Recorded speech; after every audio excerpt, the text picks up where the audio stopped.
Masyarakat Gaza itu bertahun-tahun hidup seperti keluarga besar. Satu-satunya wilayah yang kalau kita pergi ke Gaza, paspor kita itu akan mendapatkan stempel negara Palestina, yaitu di Gaza.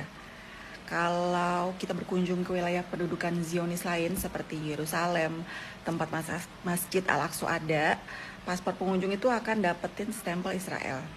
Makanya kalau orang Indonesia yang mau masuk ke Masjid Al-Aqsa itu masuk melalui Yordania, biasanya dapat paspor sementara agar paspor utama kita itu tidak distempel negara Israel gitu ya.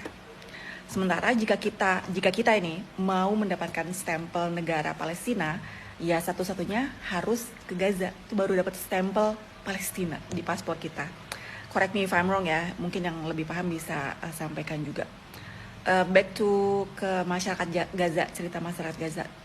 Wilayah ukuran Gaza itu luasnya mungkin setengah luas Singapura gitu, sekitar 350 meter persegi. Jadi warganya itu kenal satu sama lain, apalagi mereka ada dinding, ada tembok gitu ya di luarannya ya. Jadi ibaratnya mereka itu satu keluarga besar. Mereka tuh hidup dengan harmoni dan sayang satu sama lain. Bahkan umat Islam sama Kristiani dan Katolik pun itu hidup berdampingan dengan harmoni di Gaza gitu. Katanya kalau mereka makan, mereka pastikan tetangga kanan kiri mereka tuh juga udah punya makanan. Jadi kalau malam mereka makan di luar, terus mereka ngeliat tetangga mereka lampunya mati, itu artinya mereka belum makan gitu. Jadi tetangga mereka tuh wajib ngasih makan untuk tetangganya gitu ketika mereka punya makanan.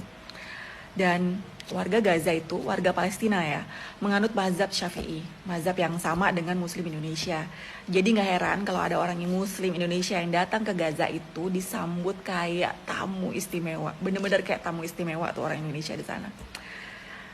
Warga Gaza itu hidup berdampingan dengan dentuman rudal, jadi udah jadi hal biasa bagi mereka. Jadi ketika ada salah satu keluarga yang wafat syahid, warga Gaza akan dengan sangat terhormat menjaga sisa keluarganya itu.